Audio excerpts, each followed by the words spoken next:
What's good, y'all? Today, so reacting to white woman is accusing Lil Uzi Vert of doing bad things to her. Shout out to Poetic Flock for the video. Like my second or third take with this particular moment, and I would like to get into this video. Y'all seen from the title that Uzi is into some shit, probably because of some things that he did in the past. It's usually passing, and nothing usually gets brought to the front immediately. They got to build a case first. You know what I'm saying? At least so they know it'll stick, and so they get paid. Anyways, I don't know what's going on, but let's figure it out together. Let's get into this video. Vert just got exposed for doing some pretty disgusting and predatory things. So here's what's going on. Roc Nation and Lil Uzi Vert has been named as co-defendants in this new lawsuit by Lil Uzi Vert's ex-assistant, who's alleging that she suffered a multitude of harassment at the hands of Lil Uzi Vert, and Roc Nation, who was her employer, overlooked it. Lil Uzi Vert is signed to Roc Nation management team, and Roc Nation is who hired her to be Lil Uzi Vert's assistant. Just like we've seen with the Megan Thee Stallion lawsuit, where Megan Thee Stallion ex-assistant sued Roc Nation and Megan Thee Stallion for, I believe, like workplace discrimination, harassment, like labor issues. If somebody told you that Uzi beats women, would you believe it? Because at first I'd be like, but then looking back at what I've seen, yeah, I believe Uzi would do it. It'd be a sight. Are you hearing? Whoa! Like it ain't funny, but it's fun. I think. Yeah, let me just get back to the video. And she said she suffered this at the hands of Megan Thee Stallion. However, her employer is Roc Nation, so they got to be sued as well for creating a hostile work environment or creating an environment where them being abused was tolerable. Now, in the case of Lil Uzi Vert, the assistant would claim that almost immediately from being hired to be Lil Uzi Vert's assistant, the sexual harassment started. It became pretty evident and very clear very quickly, based on Lil Uzi Vert's and Roc Nation reaction to this lawsuit, that this lawsuit isn't some frivolous cloud-chasing lawsuit with no merit. No, this lawsuit is pretty credible and is pretty damning. So Uzi met this chick randomly shopping at Balenciaga in LA. He really liked her customer service, I guess, and decided he wanted to make her his personal assistant, so she signed on board. And then ultimately... Hold on. This nigga made somebody his personal assistant because he just loved the way her customer service skills were. Man, you get the fuck out of my face with that. What are you talking about? Oh, her customer service skills are just that on point. If you don't relax, I'm gonna tell you right now. Uzi seeing that face. Uzi seeing that ass. Uzi said, "I want that. Make it happen." Whispered in somebody's ear. They approached her. You know what I'm saying? But it's funny how they always get it. They always catch your ass slipping while you shopping. She was working though, so. Got to a point where I think Uzi was with Roc Nation. So the chick took a meeting with Desiree Perez for a salary expectation, and Desiree Perez and her agreed upon her getting paid $100,000 and a relocation fee for $5,000 to move from LA to New York. And apparently, once she got the $100,000 payday, Uzi didn't waste any time getting right to it. According to her, on the same day that she signed the $100,000 salary contract, I guess, Uzi texted her and asked her to stay the night with him at his hotel room. Uzi, not day one. Uzi over here like, sign the paper, sign the paper, sign it right now, sign this shit, right here, right fucking now, sign right here on this line. I'm like, hurry up, hurry the fuck up. That's how he was on that. And she just nervous and shit from, you know what I'm saying? Just like, oh my God. Damn. I played too much. I don't rip some shit off my foot. I'm a toe bleed, y'all. Hold on. But I just couldn't imagine paying somebody $100,000. Shorty should have known some strings gonna come with this though. Despite her stating that she did not feel comfortable with Lil Uzi Vert's request, He continued to pester her, sending her dozens of messages in They use the word pester because that nigga little. Shit crazy. an effort to convince her to sleep in his hotel room. Man, listen, bro. Y'all can call me what y'all want to call me, bro. I ain't here to pretend with nobody, bro. Straight up, man. Man, that's exactly what an nigga would do, man. Man, cut it. Man, yo, y'all can sit here and y'all can play the internet games and y'all can play the respectability politics and y'all can play the now Flacco, how do you know he really did? Man, cut it out, bro. Man, you know this what niggas do, man. You know this what niggas do, man. You seen a little bad chick at Balenciaga's and you really liked her customer service so much you wanted to make her your assistant. Cut it out, man. See what I said? What I said? Cut it out, man. And hitting the broad up right after she got the promotion, of course. We know what that was, man. He definitely could have took some Man, time. I ain't finna pay no chick $100,000 if I can't crack. That's what he said. But it didn't just stop here. Yo, this chick actually had messages between her and Lil Uzi Vert. And what I would say, man, is when it comes to Igga, when it comes to the culture or urban culture, this is probably acceptable and normal. When it comes to anybody else, you like the closest thing to Harvey Weinstein, man. This is like Harvey Weinstein activities that Uzi was on. These niggas get a couple $1 million and forget the hue of their skin tone. Uzi was moving like his last name was Shorts and he was one of God's chosen people, man. Because Uzi, he attempted to violate the white man's daughter, bro. And I'll be real, how this play out, she probably knew from day one, oh, I got him. I'm gonna file this lawsuit someday, bro. Man, let them fire me, man. I got it all.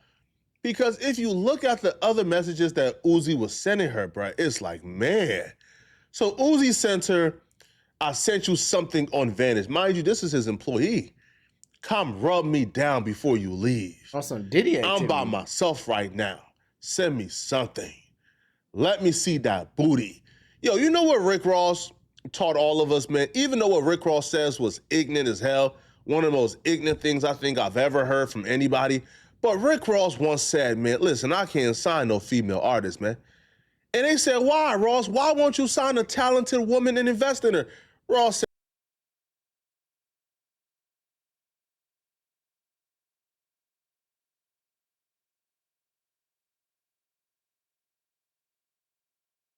Yeah, this Uzi was tripping, bro. Like, look at this shit.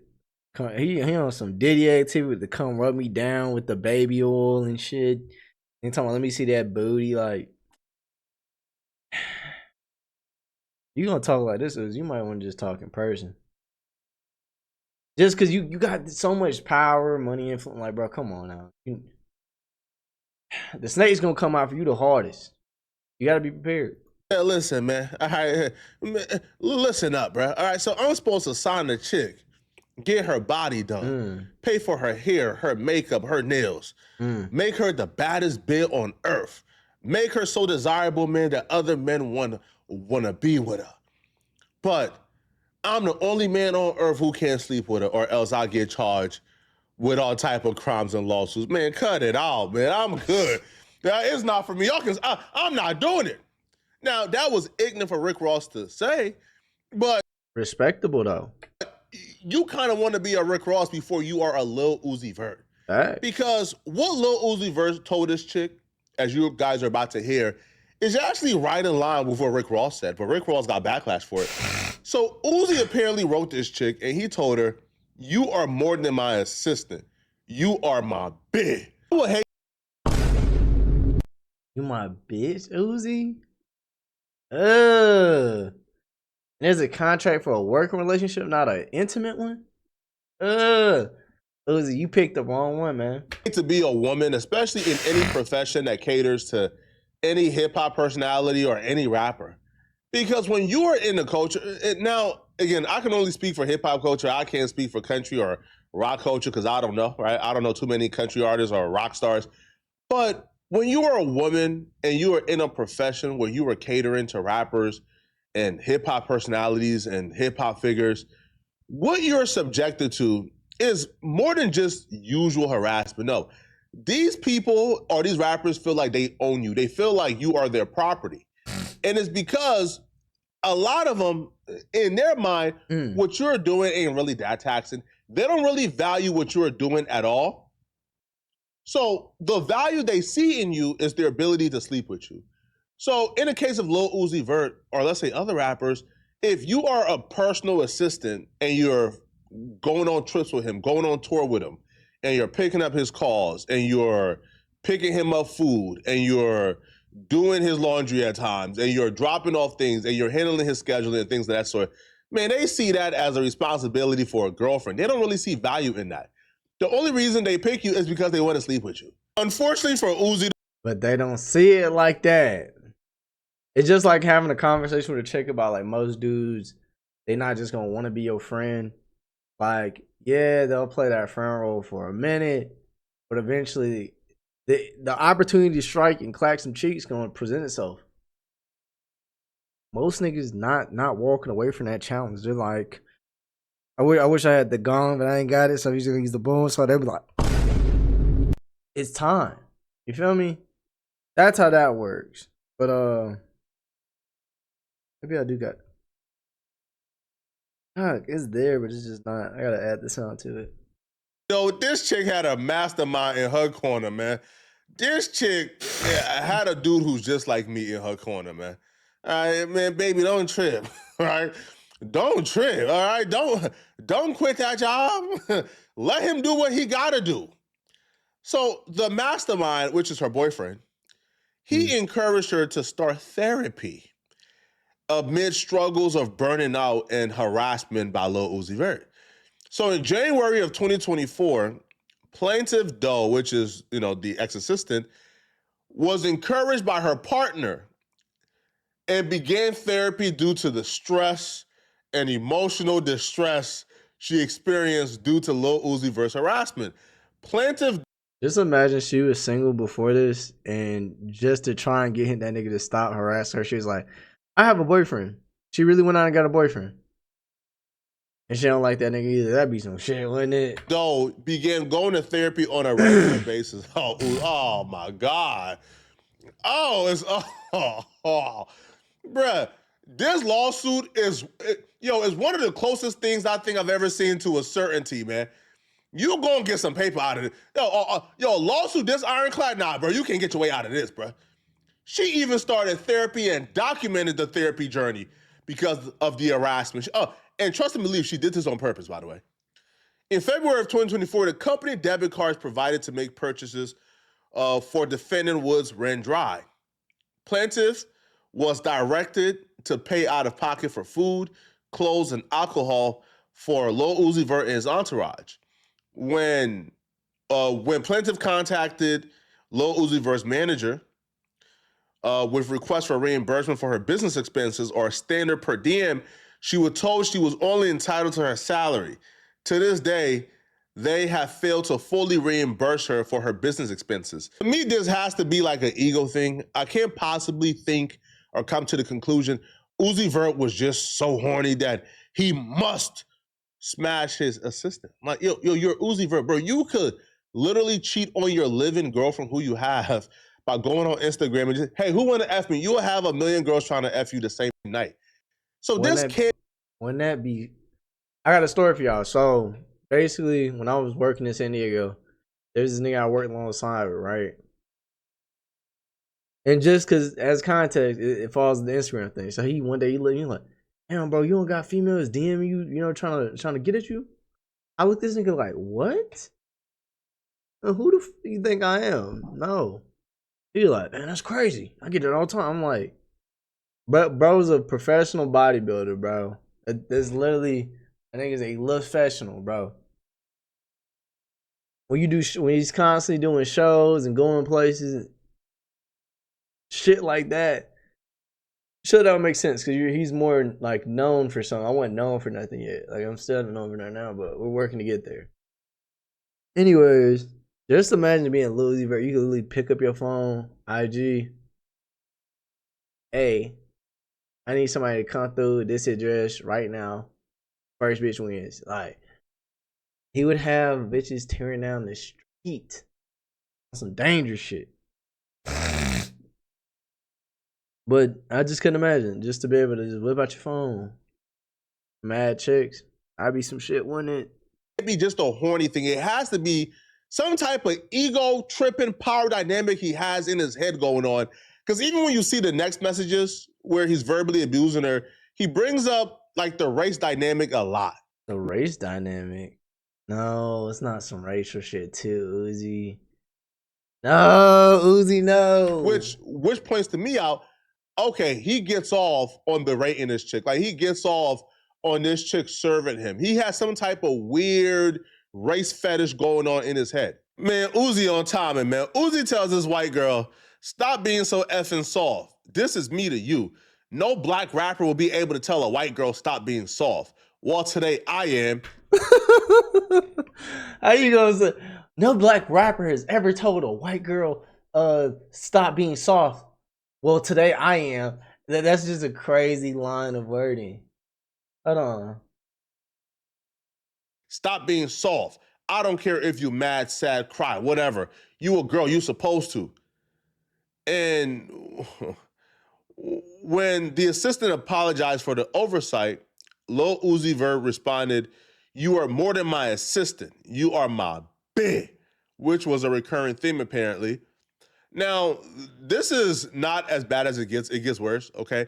During another text exchange in October of 2024, Lil Uzi Vert became angry when the assistant failed to organize all his white clothes in one closet while under the influence. Lil Uzi Vert sent the assistant over a dozen messages. Did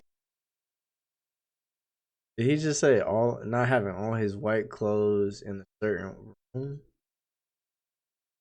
Nah, that's weird. Example of niggas getting money and start acting out their body. When you was in the hood of North Philadelphia, you wasn't organizing all your white clothes in one closet. You get some paper, now you're trying to act outside of your body. Like, that wasn't like a principal thing for you, bro. Like, that wasn't an important thing for you, bro. Y'all get money and just start doing anything, bro. Honestly, after reading this back again, these messages are now worse than the last one.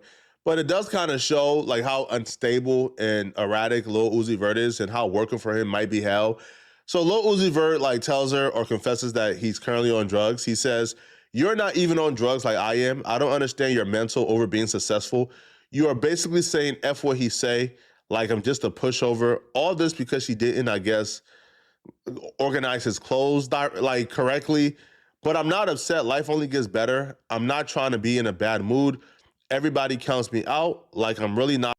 Damn, bro. They got Uzi crashing out. Like, yeah. You treat me like I'm not that like I just won't fucking do it.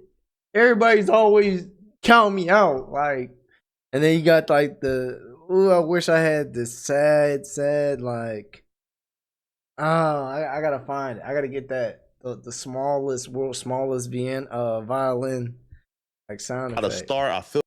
Hold on, matter of fact. And we have it. And I just don't know what am I gonna do. Everybody counts me out. Like he's like I told you I'd be the greatest rapper in the world, mama. I don't know why everybody think I'm not like that. I'm really him. God damn it. Like he was on that type time. That ish.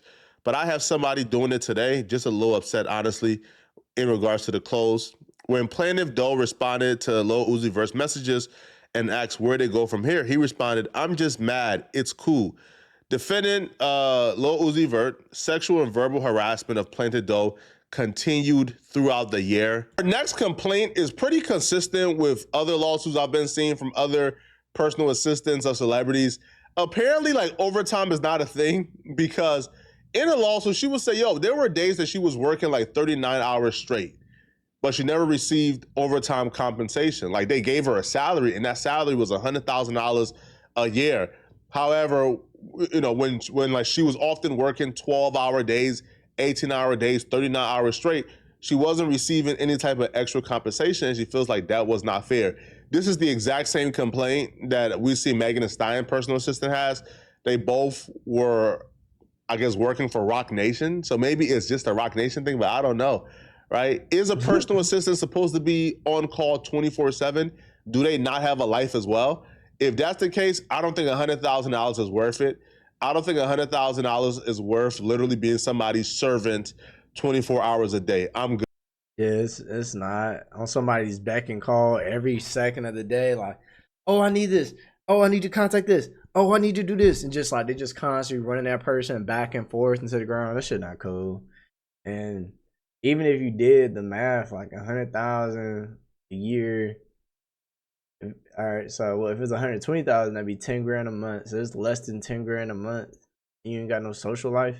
Fuck that. Good, bro. Right? If I had to make my $42,000 a year and do that and still have my freedom, I would do that, bro. I can't be on a back and call for someone 24 hours a day with no personal life for $100,000 a year. Not happening.